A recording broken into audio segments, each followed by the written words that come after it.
Hi everyone, welcome to the preseason FPF captains meeting. I appreciate you guys taking some time out of your night to watch this video. It should be pretty helpful in getting you guys set and on your way to running your team properly for this winter season.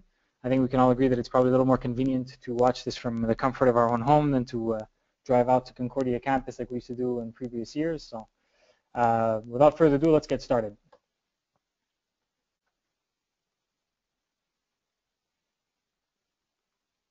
Okay.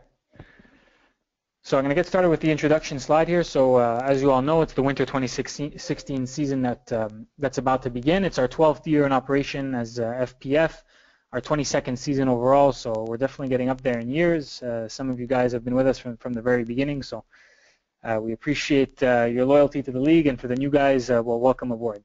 So this year we have 168 teams split up in 8 divisions. And for today, the presentation will be held by myself, Rob Campana, and Jason Leclerc, who's sitting right next to me, who is one of our veteran FPF officials. He'll be going over all the rule changes that are in effect for this winter season. So I'm going to start off just by covering the location. So many of you already know this since you've sent me your requests for the schedule. But as you can see here, we have a good chunk of our games on Saturdays and Sundays. The locations are there as well. And then finally, we have some weeknight games. So for those of you who did request weeknight games, as you can see, there's only 18 of the 84 games on Mondays and Wednesdays, so it is a little bit more difficult to convene those people. So we appreciate the flexibility that everyone displayed once the schedule came out. So just a few important dates that we'd like you guys to note for this winter season. The first is week number 2. This is the week where we take team pictures as well as individual photos. So for people who are new to the league, if you don't have an individual photo on the site, we'll be more than happy to take one. If your photo is extremely old, or if you really feel you don't look good in the picture, which a lot of people seem to bring to our attention, then obviously we'll be happy to retake your picture and put it up on the site. Team photos as well are taken on that date. And we ask you, now it happens at times where teams don't have their uniforms ready for week 2, or you don't have your full roster. Unfortunately, these are the dates where we have our photographers come to the field, so we will take your picture no matter what. But should you guys get new jerseys or whatever, we can always take your photo again later in the season and replace the one that's on the site. Week number 3, the registration fees are due. So as you've seen when your invoice was sent to you or when you registered, I believe the date is January 23rd or 26th. But that week 3 Wednesday would be the last time to pay your registration fees on time. So we ask that you please comply with that. And just like the deposit, you can pay it cash, check, or Interac e-transfer. Week 5 or week 6 is the last chance to add playoff eligible players. So the reason we mention this is obviously, as you know, it's a 10-game season, and as we'll get to a little later, you do need to play a minimum of 6 games to be eligible for the playoffs. And as a result, week 5 in a 10-week schedule would be the last chance for you to add someone new, and should they play all their games out, then they would be eligible for the playoffs. Of course, there is a bye week for some teams in different divisions this year in that specific week 5, and those are the teams that actually have a game in week 11. So for those teams, of course, week 6 would be your last chance. The Super Bowl blackout, this is something that we've done every year. We never hold games on Super Bowl Sunday for obvious reasons, but this year we are also blacking out the Saturday before the Super Bowl just to make things a little easier for us from a scheduling standpoint. So there will be no games on Super Bowl Saturday or Sunday. There will be, however, on the Monday and Wednesday. The regular season ends on Sunday, March 20th. And then the championship finals, which, obviously the playoffs will run after the 20th, but the championship finals will be held on Saturday, April 10th, tentatively. There may be a delay, which would cause it to be played the following Saturday, but for now we can confirm that it is 85% going to be held on April 10th. So now we move on to probably the most popular point of conversation for FPF in the last few years. It's the player ratings. So as everyone knows, each division presents a maximum cap which you may not surpass over the course of the season in any particular game. So this year's the first year where we capped Division 1 at 560, Division 2 515, and onwards, as you can see. If I can bring your attention to the teams that are especially involved in Division 4, Division 5. As you know, we split up the division this year to try to make things a little more competitive and make 24-team divisions rather than one 48-team division for both 4 and 5. And as a result, you can see that we have modified the cap for those B divisions, 4B being 435 and 5B being 400 flat. The QB caps, however, which I'll get into in a second, have not changed for divisions 4 and 5, since that wouldn't be fair should your team, be in the lower tier but have a quarterback who was rated higher. It wouldn't be fair to block that person from throwing, of course, so we left them as are. What the QB cap is essentially is that, as anybody who's played in this league can tell you, FPF and any football league, to be honest, is very quarterback driven, and to try to make things as balanced as possible and as fair as possible, which is essentially the goal of the cap to begin with, we added this QB cap, which basically prevents you from adding a higher division quarterback and taking him onto a lower division team. And an example of this is, for instance, in Division 5, if you should you register a team with all brand new players and everybody has the base rating of 60, you can actually feasibly fit a quarterback with a rating of 90 to throw in Division 5, and we all think that I think we can all agree that wouldn't necessarily be fair. So this is kind of the premise behind the QB cap. So these are the numbers to respect over the course of the season. Any FPF member will receive the base rating for new players based on division. So there was a bit of confusion with this, and we didn't do as good of a job as we could have done explaining it for brand new teams. So we noticed that basically, I would probably say that 50% of the teams that registered and added new players to the system just gave them a 55 because, it's the lowest thing you can give, and I don't blame you for trying that. But how we should have made it clearer is that depending on the division that you start in FPF, you are given a base rating for that first season. We then reallocate you a more accurate rating once your first season is done. But for that first season, these are the ratings that you would be given. Now, some people aren't necessarily on board with this because sometimes someone would be given a rating that's much higher than they think they should be rated, or in some cases much lower. But unfortunately, as you can imagine, it would be very difficult for us to rate players who have not played in this league yet. It's already difficult enough to rate the players that are in this league. So this is the model that we use. So starting in Division 1 with an 80 all the way down to Division 6 with a 55, that would be the base rating. A good question here, because it happened last year where a new player was playing Division 1 and 6 at the same time. So unfortunately, some people were saying maybe we should take a split number between the two. But what we decided to do for the first season, it is a bit of a loophole, I guess you can say, but the first season anyone plays, the lowest division they're in, that will be their base rating. So if someone does play Division 1 and 6 again, they will still be able to get away with a 55 rating for that first season, but you can expect, a pretty rapid increase after that. All right, so next up we have a quick look at our playoffs. So you can see here that, as I mentioned earlier, the regular season does end on March 20th, and the postseason will begin during the week on March 23rd and run until, as I mentioned, tentatively April 10th. As you can see here, these are the 8 divisions and the number of teams that will qualify for each. I can tell you, as it's been for many years, we tend to give Division 1, 2, and 6 a higher percentage of teams to get in. 1 and 2, the reason we do that is because they are the most competitive divisions. There's the least amount of teams on a regular basis, so we try to reward the teams that are playing at the highest level and give them a chance to get into the playoffs, even though they're competing maybe against teams that are the most competitive, obviously, in FPF. For Division 6, because it's an entry-level division, most teams probably aren't able to stay there because of the cap for more than 1 or 2 seasons unless they really struggle. So we want to reward the teams that are trying out the league for the very first time or so with a better chance to get into the playoffs. But anything from 3 to 5B, you'll see that it's usually about 60% of the teams that get into the playoffs.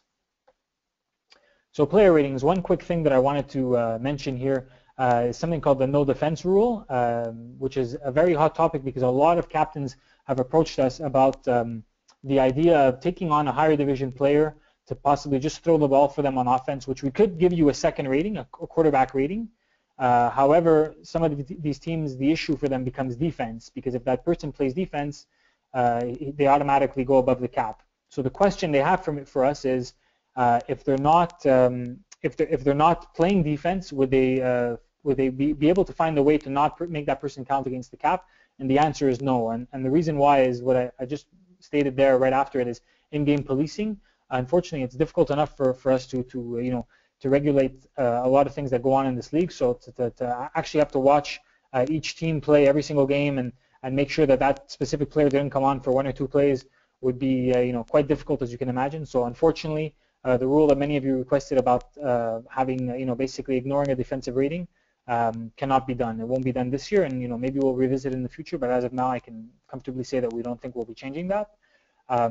Also, I didn't mention here, or I didn't write here anything about the second QB rating that you can request, but most people know about this. If there's a player playing in FPF and he throws the ball in one division and he's a receiver in another, and there's usually a pretty big discrepancy between your skill set at both positions, you can request to have a second offensive rating. And that's why, for those of you who are new to the league, if you see that some people have 2 offensive ratings, the second one is actually QB specific. Moving on to the roster verification table, and we say here use it. It's something that you can find in the information tab on the main menu of the website. And this is a place where you can actually enter in your players on the roster table, just like you would when you were registering your team, and it'll automatically tell you if you're above or below your division's cap. Some people like to use, Microsoft Excel or different programs, or just do it pen and paper. But I would strongly suggest you use our roster verification table, because it'll ensure you that it will always equate the top 6 players on offense and defense, and you can make sure that if you pass the test on that table, then you won't have any issues when you're playing the game. So a few golden rules that I'd like you to look at when you're adding a new player. So oftentimes throughout the season, whether you have some players missing, whether you're looking to add, an impact player on your roster at some point, it happens where you kind of, go through the league and add someone that you know or don't know well to try to complete your roster. But there's a few things that we encourage you to keep in mind before adding this player, because we've seen in the past that a lot of teams have created roster issues for themselves where they've actually been forced to forfeit a game by not being on top of this. So the first thing to ask someone is, what is your player rating? So if the player is interested in playing with you, if they do have an FPF profile on our site, it's very important that you find out what their rating is so that you can, again, verify it in our roster verification table and see if they fit on your team. The second is, how many teams do you play on? So sometimes, and I can warn captains of this, is there are some guys out there that are looking to play as subs on as many teams as possible, and obviously it's your responsibility as captain to make sure that the person that you're adding to your team does not give you an illegal roster. So it's important to understand that a player cannot play on more than 3 teams over the course of a season. So please keep an eye on the person's profile to see if they have done just that. And then finally, the third one is, do you play in my division? And it's important I mention this because A and B right now, as of this first season that we've tried this new implementation with Division 4 and 5, A and B do count as one division when it comes to players playing on multiple teams. Nowhere else, but just for that. So if someone plays in 4B and you're saying it's okay, we're in 4A, so he's not in our division, you're still not permitted to add that person to your roster for this season. We'll revisit it next year, but for now, please make sure you understand that you cannot have someone who plays in the same numerical division as you, again, for this season. So, and then there's one last quick note there that I have right under the table. As you can see, it says it's not about your full roster's cap value, it's a per game basis. So if you look at your roster on your team page and you add up all the players there, you may be over your division maximal cap, but that's okay. How it works is it's per game. So as long as each game of the regular season you don't surpass that cap, you're more than fine. So if you bring in one superstar each game to replace the other person and so on and so forth, then it's okay as long as you don't go over per game. Now we're going to move on quickly to league discipline. So it's important that I mention that at FPF here we really take this seriously. This year we're going into the season with 168 teams. Last year, we had 160, and we really take pride in the amount of altercations that we have vis-a-vis how many games are played on a regular basis. So last year in our regular season we had 800 games exactly, and barring a little stretch there over a couple of weeks where we had a few altercations, we were quite satisfied with how the teams conducted themselves on the field from a physicality standpoint, from a sportsmanship standpoint, and obviously a lot of the credit goes to our referees first and foremost, but also our disciplinary committee, and of course, more than anything else, to the players yourselves and the captains. So it's important that you conduct yourself with class and with sportsmanship on the field. It's very important to us, and teams that cannot do that on a consistent basis are not teams that we want playing in FPF. So you as team captain, it's very important that you be on top of this because you are the person responsible for your team. So major foul tracker, there are basically 2 penalties in FPF. One is objectionable conduct, one is unnecessary roughness, where a referee can expel you for 5 plays after throwing the flag for this. It's also a major penalty that leads to a first down, and it's a 10-yard penalty. So it's very important that you try to avoid these as much as you can, and we also keep track of these penalties. There's a maximum of 4 of one, so let's say 4 OCs or 4 URs or 6 combined. Either of those will result in an automatic 1-game suspension. So we hope that last year we went through the entire winter without anyone accumulating 4 or 6, which we were happy about. So hopefully that happens again this year. Continuing on that point, our disciplinary committee is made up of 3 people, one of which is a former player, one of which is a player, and one of which is a referee. And they handle all the write-ups received from our FPF staff or officials. So should something happen over the course of a game, our officials or scorekeeper can write up a report, send it to our disciplinary committee, and then they would handle it independently. So FPF staff, myself included, do not actually get a say in in how the suspensions are handed out. And we feel that this has gone really well. The committee has done a great job at probably being more strict, leaning more on the side of being extra strict rather than extra, flexible and understanding, which is probably a good thing for us. And that's something that we ask them to be, because we'd rather, that they be that they err on the side of caution than not. And it's worked well for us over the last few years since we've implemented this committee. And finally, FPF staff on fighting and punches. And it's important that we mention this, because myself and a lot of other people who play football have also played other sports, hockey, soccer, and so on and so forth. And every sport obviously has its own culture, and under that umbrella, every league has its own culture. But it's very important that people know, especially people that are new to FPF, that throwing punches and fighting are absolutely not welcome in FPF, and are usually met with, if not season-long suspensions, something even further, like a lifetime ban. There's really no room in FPF for punches or anything like that. We understand that tensions rise at times during the games, but we strongly advise you to let your players know that throwing a punch, even just like a little, in the middle of a scrum, kind of just an open hand to the fist, or to the face, or anything like that, which may just be met with like a 2-minute penalty in a hockey league. We take that very seriously, so it's very, very important that you communicate that to your players. And we hope that we don't see any of these over the course of the season. So now moving on to a much lighter subject, media coverage. So for those of you who are new to FPF, I think you can ask anyone who's played in the league before. One of the main things that sets us apart is that we really try to make the overall FPF experience as interesting as possible and entertaining as possible. And for that, what we do is we actually have people who write weekly articles, host weekly podcasts. We actually put together a game of the week every week, all to try to make the experience really as fun and professional as we possibly can. So here you can see a list of our writers, and this season we will have writers for all divisions. We'll also have an English and French article for both Division 4 and 5, and two general articles that will be coming out on a weekly basis, written by two FPF veterans, I guess you can call them, Paulo De La Rocca and GM Calethris. So it should be a really interesting season when it comes to media coverage through articles. As far as media coverage through video goes, what we do is host a weekly podcast show for each division on Thursday evenings, and you can watch these shows live between about 6:30 and 10:30 in the evening. If you can't watch them live, we do post them up on our YouTube channel the next day, so you can catch up and watch it at your own convenience. These are the lineups of the hosts that will be featured throughout the season. And then finally, in the box at the bottom of the screen, you'll see that we also put together something that's been very popular in past seasons called the FPF Game of the Week.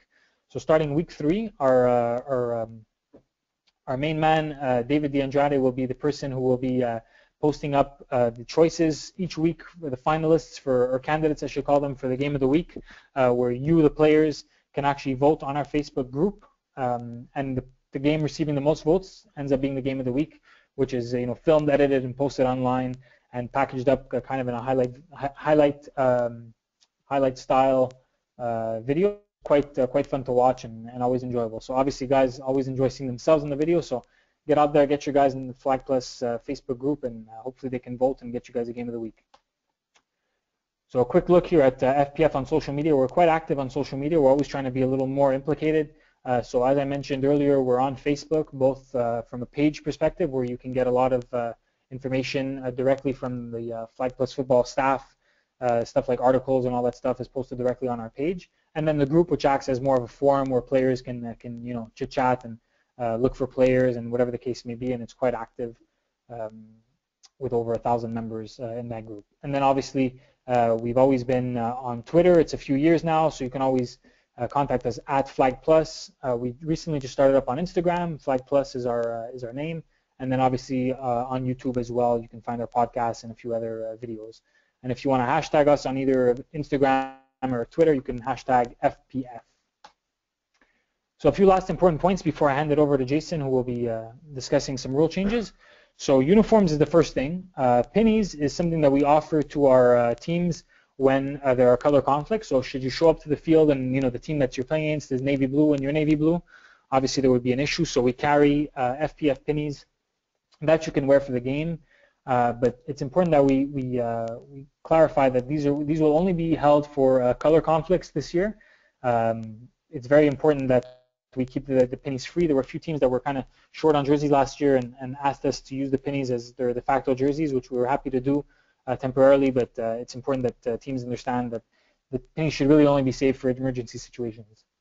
For the week 1 bullet point here, what I'm referring to is a lot of teams who order jerseys from whether it be from our sponsors at Sportier or anywhere else. Sometimes it happens where your jerseys aren't ready in time for week 1. So rather than tying up our pennies for a bunch of teams who may not have their jerseys, we ask you in this emergency situation to just get some white t-shirts together, and you can use a marker to put on your number in the back just for this first week. It's more than acceptable, and at least it helps us conserve our pennies. So if you don't have your jerseys ready, we'd appreciate it if you can take care of that before getting to the field. It would help us out a lot. Matching jerseys and numbers are very important, guys. Every year, we try to be as flexible as possible. You know, we don't want to send guys home or not allow guys to play because they forgot their jerseys or whatnot. But at the same time, we don't like it when guys, you know, take advantage of our flexibility and niceness and essentially wear, you know, just a different colored jersey or a different shade of red, you know, that doesn't match the team over the course of the season. It's important that you do match the team matches from one jersey to another. Also, numbers are very important. It's crucial that you maintain the same number throughout the course of the season. Some players, you know, for whatever reason, they bring different shirts every week, and it makes things very difficult for us, you know, when it comes to data entry and so on. So we ask that you please wear the same number, and if you do decide to switch, to email us ahead of time so we can make the change before your game. And finally, away teams always wear the penny. So if 2 teams do have the same color, then the away team will wear the penny.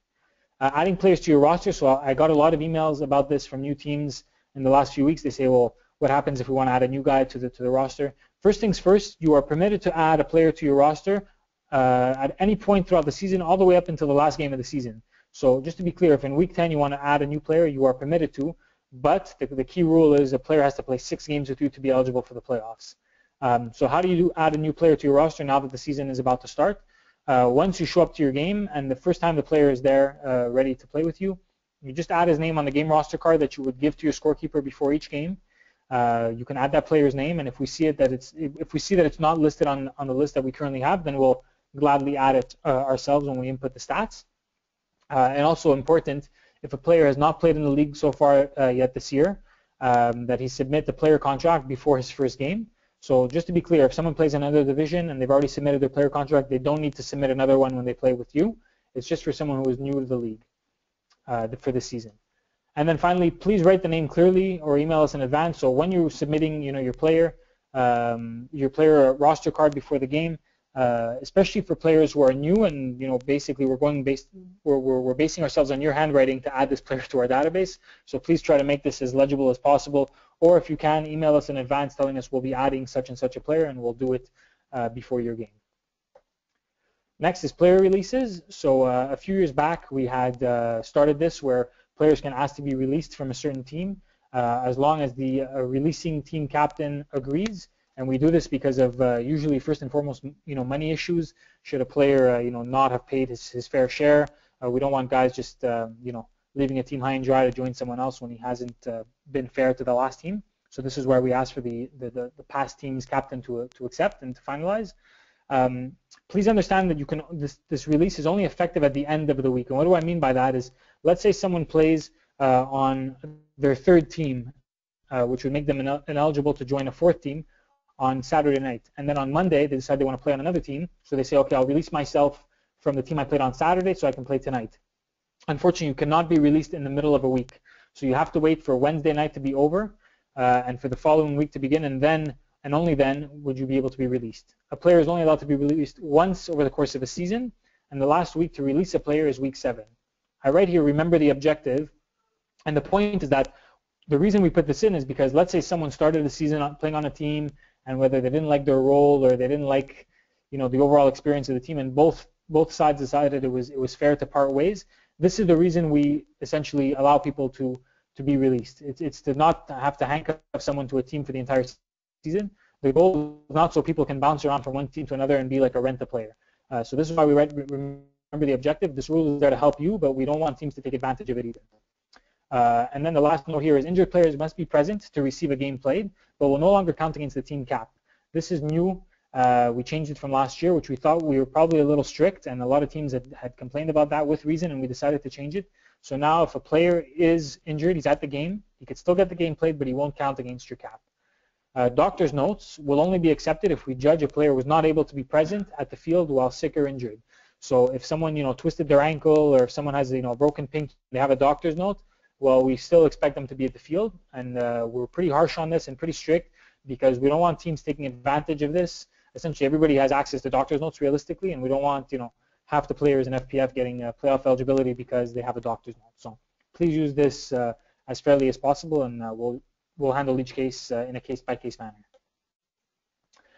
A few last important points. So forfeited games. There are two ways to forfeit a game in FPF. So the first is missing players. So should the team not show up, or should they have less than 5 players to start a game?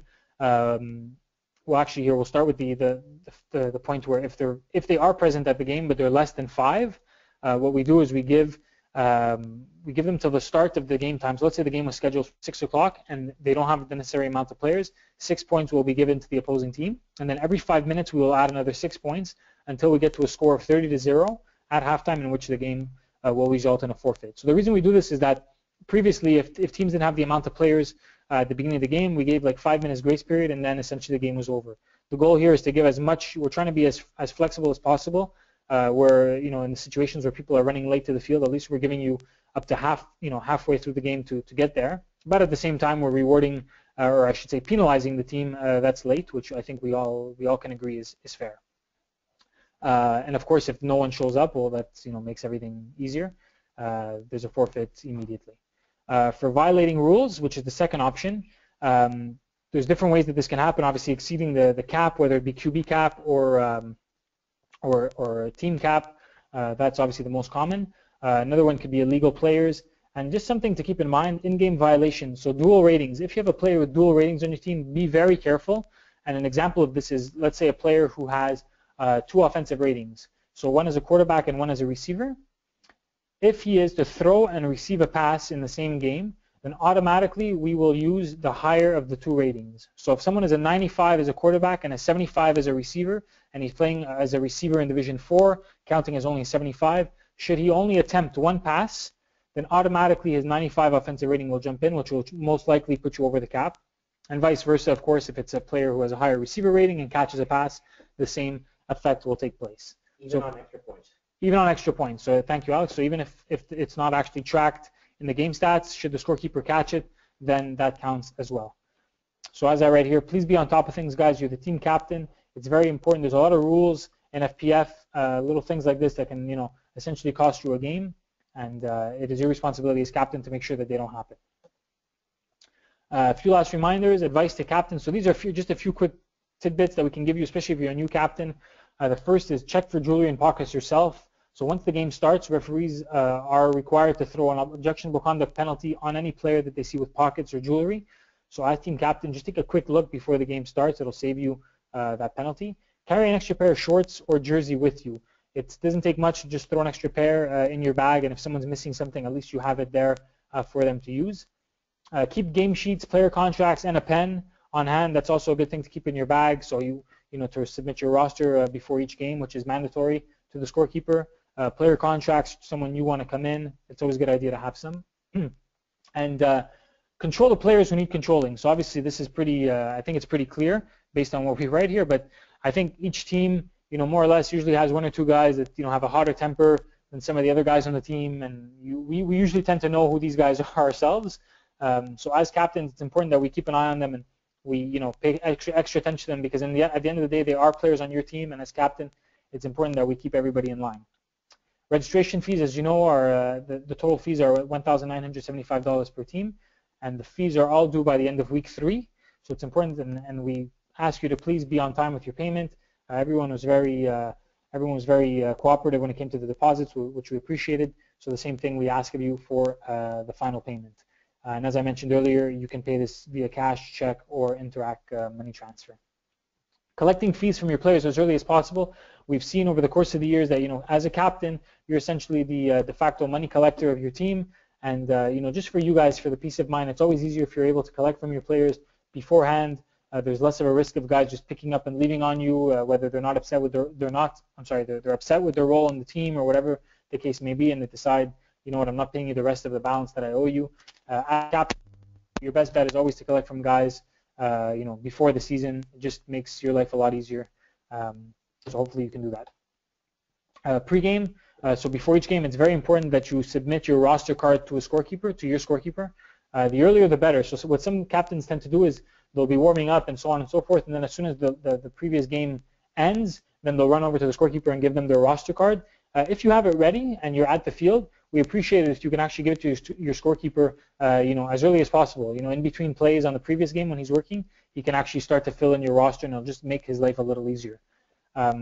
Overall comportment on the field, I write here, don't be that team. You know, always in FPF, there's one or two teams that tend to kind of catch the ire of you know, their opponents and some of the referees and obviously the league administrators. So we ask you, you know, to try to be as sportsmanlike and respectful to your opponents and to officials as possible. We all, you know, run this thing together. You know, we need officials to play the game, as Jason, I'm sure, can agree. You need an opponent to play a game. You can't play on your own. So the more that we can all treat each other with respect and sportsmanship and enjoy ourselves, despite the fact that we are competitive and we're out there to win, makes the experience better for everyone involved. Clear the benches. Clear the benches. Elaborate. When you're finishing a game, so they can hear me. Yeah. When you're finishing a game, just try and get off the field. You know, relieve the benches for the next team coming on. Yeah, that's true, Alex. I appreciate that. Sometimes teams will, you know, whether it's a win or a loss, they'll stick around, they'll linger, they'll chat, and meanwhile the team that's playing the next game has to stand around. And so we appreciate it if when your game ends, if you could just grab your bags, just move on over to the edge of the field there, to the, you know, to the end zone or just somewhere off the main bench, so the next team can have you know, their share of the bench like you had for the last game. So that's it. That's it for me. I'm going to now pass it on to Jason, who's going to go over a lot of the rule changes and some of the new rules that the Rules Committee implemented for this winter season. So thanks a lot, and I'll hear from you later in the Q&A segment.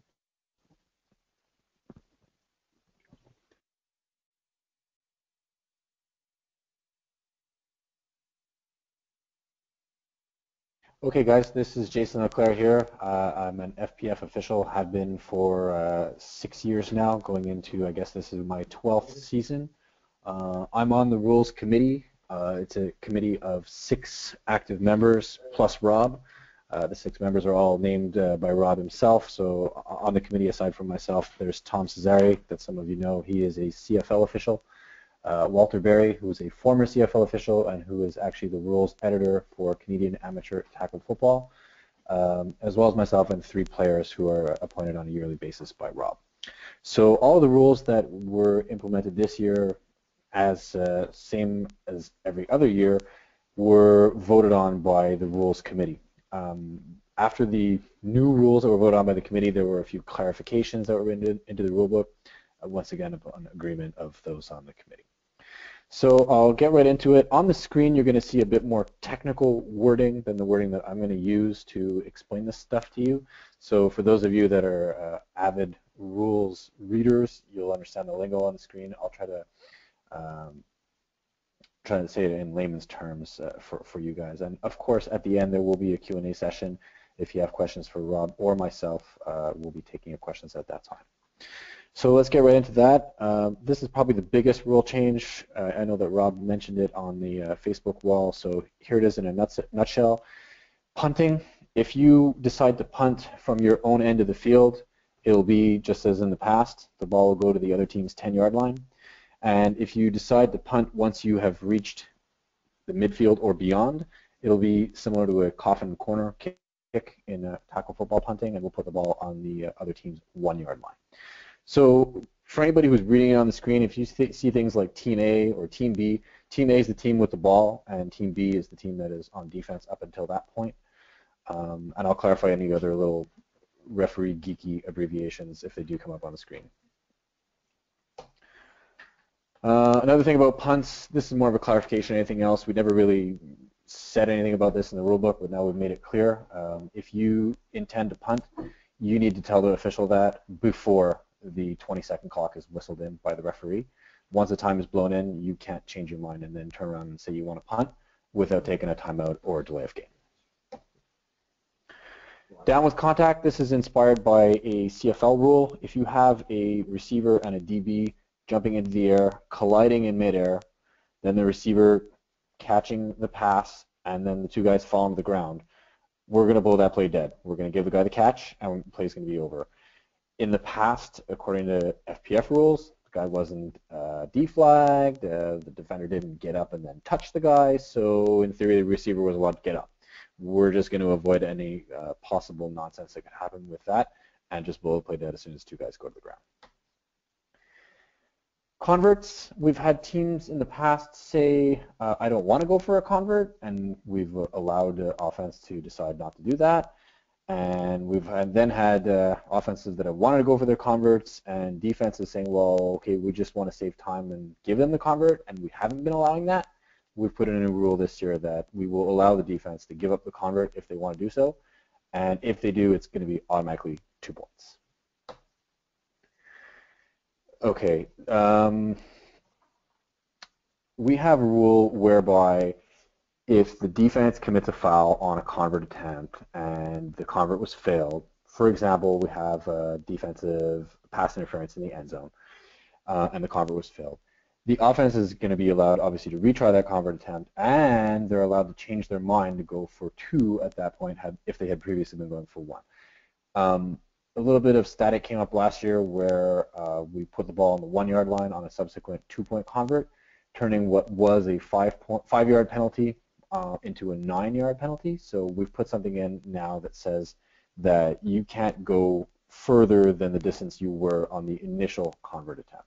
So if you had a 1-point convert and you get pass interference in the end zone, we're not going to go any further than the 5-yard line if you change your mind to want to go for 2 instead of 1 on the subsequent repeat. Same logic would apply in overtime in the playoffs.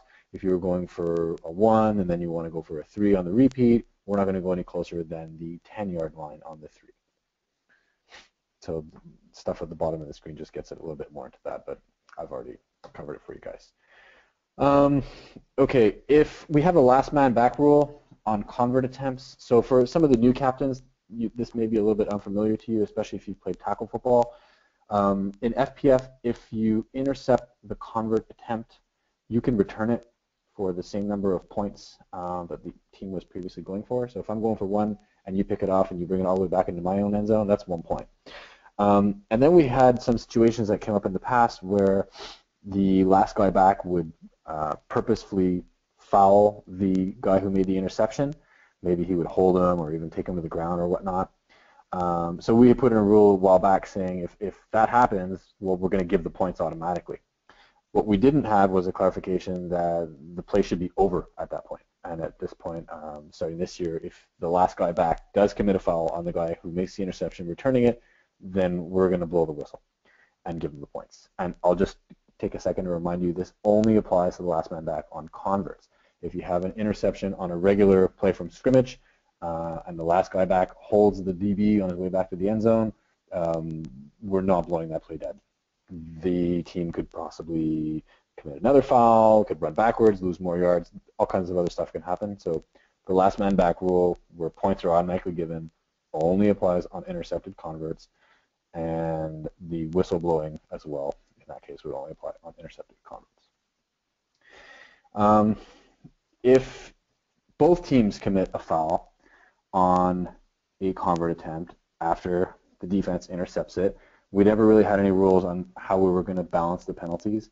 So what we needed to do was spell that out. So if the team that was previously on offense, Team A, so I have scored a touchdown, I'm going for 1, and then the other team intercepts it and they're returning it back, and then I commit a penalty, for example, a holding, and then for whatever happens, I wasn't the last guy back, and so the play is not over.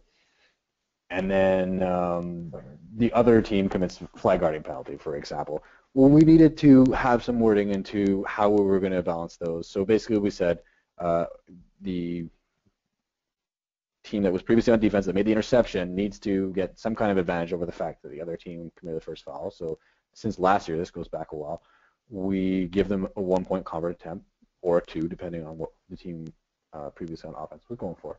And then we will balance the yardage at the yard line that is necessary either the 5 or the 10. That might be a little bit too referee geeky for you guys, so if there's any questions, feel free to ask either on this webcast or at the field at any time. And if the team that made the interception and is returning it back commits the first foul, it's just going to be over at that point. They've lost their ability to score, and there's no penalty yardage that's going to be applied. This actually happened a couple of times last year. Unauthorized personnel, so someone on the team bench interferes with the play, and we didn't really have a rule of how to deal with that. So this rule is basically inspired from tackle football. If we were sure that a score was going to be made, we're going to award it. And if we can't be 100% certain, we'll give a 15-yard penalty. And if it was the last play of the half, we'll let one more play happen. And in either case, if someone from the team bench interferes with the play, they're out of the game. 2 runs in a row. We never really spelled out what happened if you ran in a row, if you ran 3 times in a row. So we've gone out and spelled that out. Basically, you can't run 3 times in a row to circumvent the rule that stops you from doing it twice in a row. So you run once, that's fine. Run twice, that's 2 runs in a row, and that's penalty, loss of down at the previous line of scrimmage. If you run a 3rd time, you're getting another penalty, and it's lost down again. And we're now 4th down, and you still can't run. And I guess at the bottom, this is something that all captains would like us to do. The officials will definitely be preventative and will let you know if a play was a run or not, so that you can call your next play in consequence.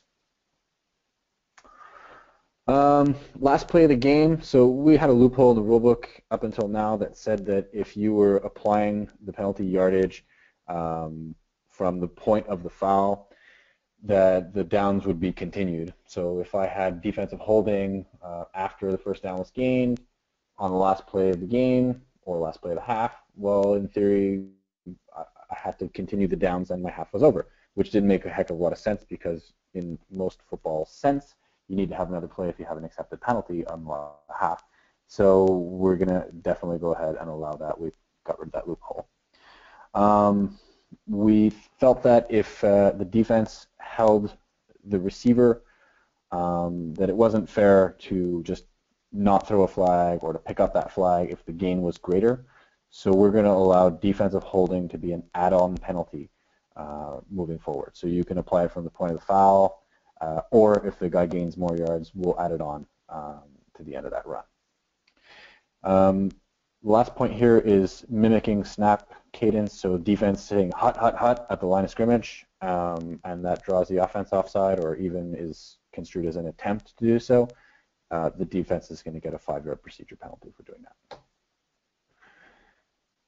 And lastly, anyone is free to submit a rule suggestion and the committee will vote on it, but if the same suggestion was made the previous year and was refused, we're not going to vote on it again until another year has passed.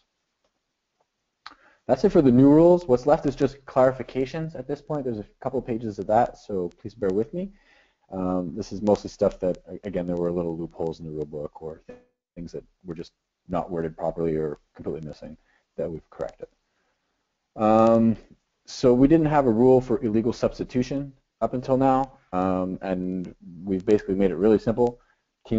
Players from both teams can substitute up until a snap of the ball.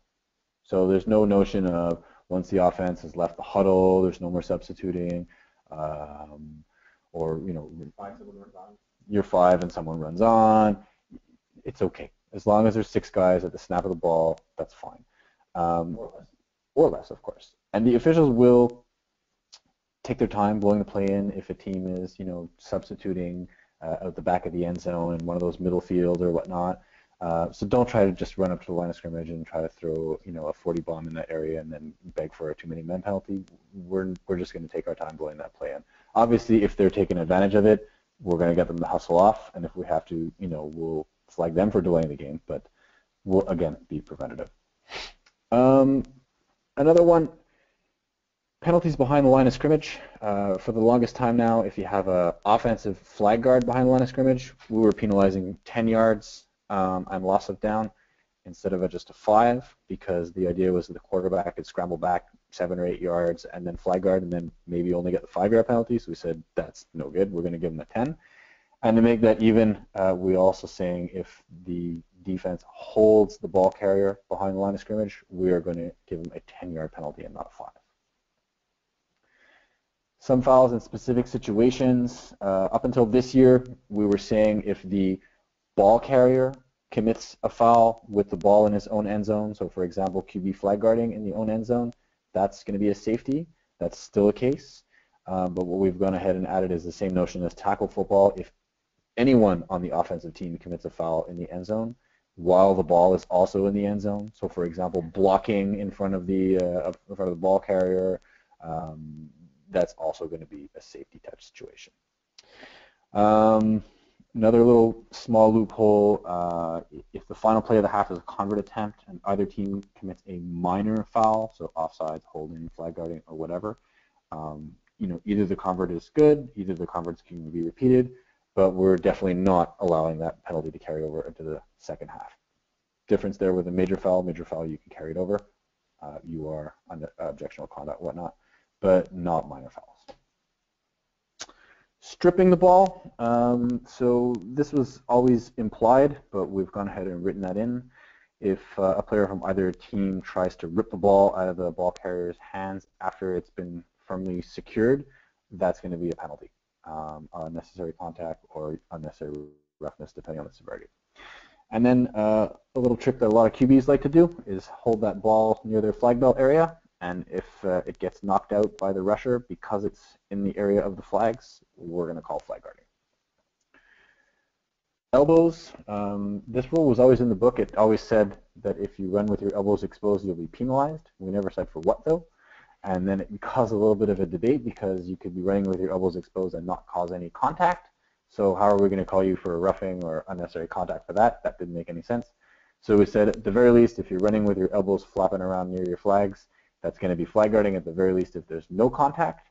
And then if there is contact, obviously we get into unnecessary contact or unnecessary roughness. You could run like a chicken if you keep your elbows away from your flags, or run like an eagle.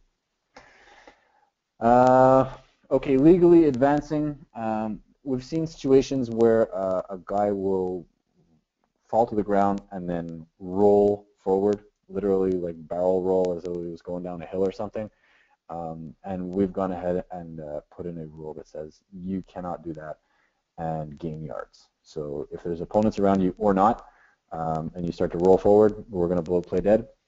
And obviously, we'll have some judgment there. If the guy's going to the ground and rolls forward as part of his momentum, we're going to let that go and let the play continue. But if it's an obvious attempt to gain an advantage by rolling forward, we're going to blow that dead. Late arrivals. We never had a written rulebook item for this. There was some questions in the past about how we're dealing with this.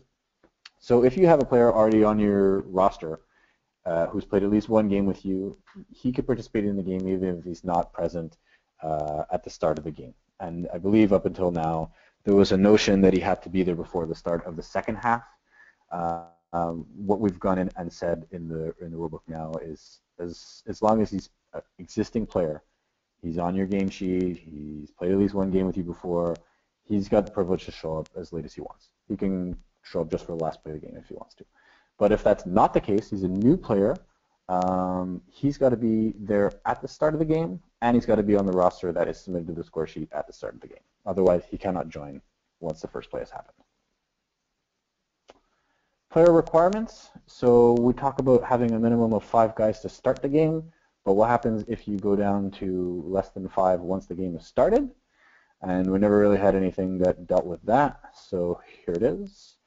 If you have to leave if you have fewer than 5 players, so let's say you have 5 at the time that this happens, and you get a guy sent off for a UR, or you get a guy who's injured temporarily or bleeding or whatever, or has to leave for an emergency, you can still continue to play the game with 4 guys, as long as you have started it with 5.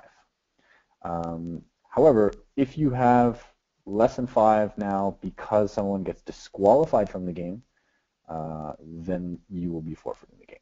So you've got 5, you get a guy who throws a punch, you're down to 4, it wasn't an injury, it wasn't just a 5 plays off situation, he's gone, he's kicked out of the game, the game's over and you've lost.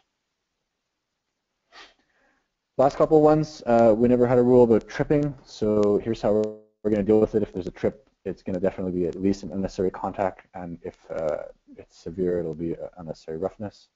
An intentional trip. An intentional trip, obviously.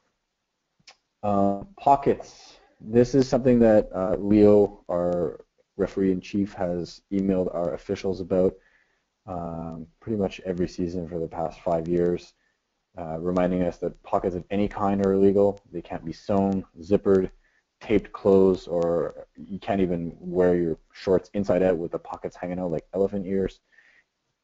We've gone ahead and written it right into the rule book, so no pockets of any kind. And you have to wear shorts or pants. You can't play the game in underwear because you forgot to bring shorts with no pockets. Casts, this happened last year. Somebody showed up with a cast on, so you can play with a cast if it's padded. You can come back to the field if you have an open wound, if you've covered it up properly, and the referee will judge that it's sufficiently covered.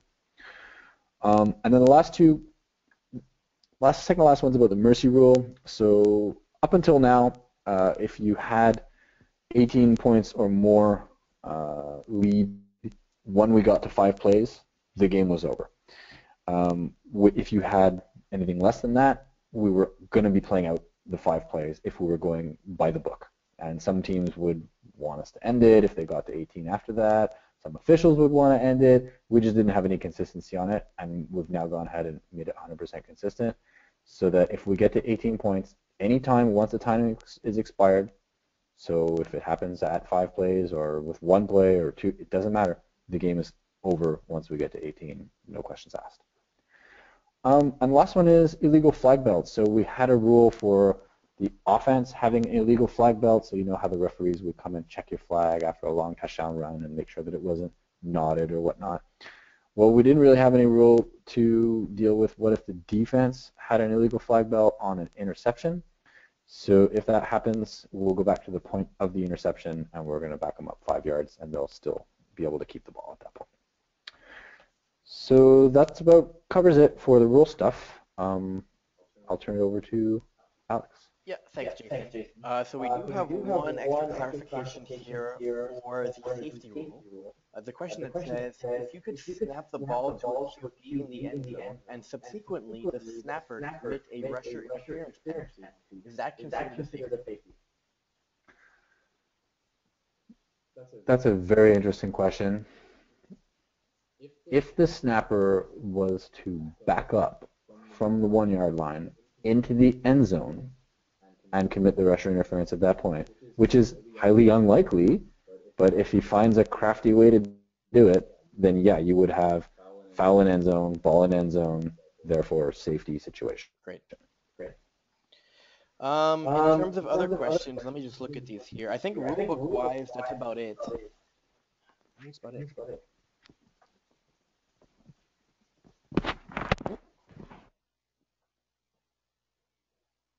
Yeah, so put them in and we'll take the last few. All right, guys, so if anyone else has any questions, you can go ahead and write them in the questions panel. There's already been a few that have been asked that have been answered. Rob, I don't know if you want to go through any of them? Sure, we can go through them. Okay, so we have one relating to the quarterback rating and the wide receiver rating. So if you have a quarterback rating of 70 and a wide receiver rating of 90, if they start the game as a receiver but then switch to quarterback, which rating is used? Yeah, good question. This is something that we had covered a little earlier, but not in the exact detail of the question. So to answer, whatever the higher rating is, if you, so let's say you were to attempt a pass, and you were to receive a pass in the same game. So not if you, let's just get something clear. If someone lines up as a wide receiver but never catches a pass, or if they line up as a quarterback but then they hand it off to someone else, then that doesn't count. It's only if you make a reception, and it's only if you attempt a pass, then whichever one of your ratings is higher, regardless of if you started the game at one position or ended it at another, whichever is the higher rating will take effect. So that's how it works. So if you have a receiver rating of 70 and a quarterback rating of 90, and you throw one pass, and you have 10 receptions, or whatever the case may be, it still will count as your QB rating because you attempted a pass higher. Good question. Great. We have another one for roster cards. So can you just explain what type of paper you have to put it on? Yeah, so we had a document which I will send in my last email following up to the start of the season. So there's player contracts that are available online. The game roster cards, you can use any type of piece of paper. We've seen it all, like packs of gum, cigarette packs, receipts from a gas station. Ideally, it's on an actual piece of real paper, but it doesn't have to be on any specific FPF template or anything like that. It could just be written clearly on a piece of paper, as long as it indicates your team name, all the players who are present at that particular game, and their corresponding jersey numbers. That's all we need. Great. We have a question just to go back to the previous one about the quarterback and wide receiver. So if a quarterback catches a tipped ball to himself, basically, does he become a wide receiver from a points cap perspective? Very good, very, very good question. It's only if you, and I think it's actually stated in the rulebook, it's only if you receive a pass from someone else, because we don't want to penalize. The cap never wants to affect something that would happen in the game. So if a quarterback is throwing the ball and it's tipped back in his face, we wouldn't want you to have to think to drop the ball because of a violation. So to answer that question, no, you are permitted to catch the ball, and it would not count as a receiver rating because you threw the ball to yourself. But that's the only case where that would happen. Great. Good question. We have the usual question every year. Is there a penalty for celebrating a touchdown? Can I guess who asked it? Not who you. No. So, look, in the end, in all seriousness, FPF is a recreational league. We take ourselves, we take our games and ourselves seriously here. We expect the players act in a respecting way towards opponents. At the same time, you guys are paying to play and you want to have fun. So if you score a touchdown and you jump to like bump chest with a teammate, or you bend down to give a low five with another teammate, a referee will not throw a flag on that. I think the referees do a pretty good job of having common sense and understanding what's taunting and what's not. But let's be clear, if the referee does feel that you're taunting the other team in any way, shape, or form, then yes, you will be penalized for the celebration. So keep it within reason. Common sense prevails. Rob, we do specifically ball. That may be done in a celebratory manner and not to taunt the opponents or whatnot, but balls can bounce in funny ways, can end up in somebody else's face. That is one that we will not have any judgment on or whatnot. Thanks, Jay. So basically, no renditions of Cam Newton or no Hotline Bling. Yeah, well, case by case, I guess, for those. On a similar note, are we allowed to spike the ball after a touchdown? Absolutely not. Yeah, so that was Jason's point just a second ago. So no, you wouldn't be allowed. You're actually not allowed to spike the ball at any point. Yeah, we have an interesting one. So when the defense intercepts the ball on a 2-point conversion, can the defending team attempt a 2-point conversion?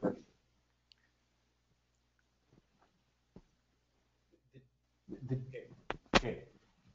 Once they've intercepted the ball is live to the defense, and they will be attempting to return it to the other team's end zone in the continuation of that play. Correct.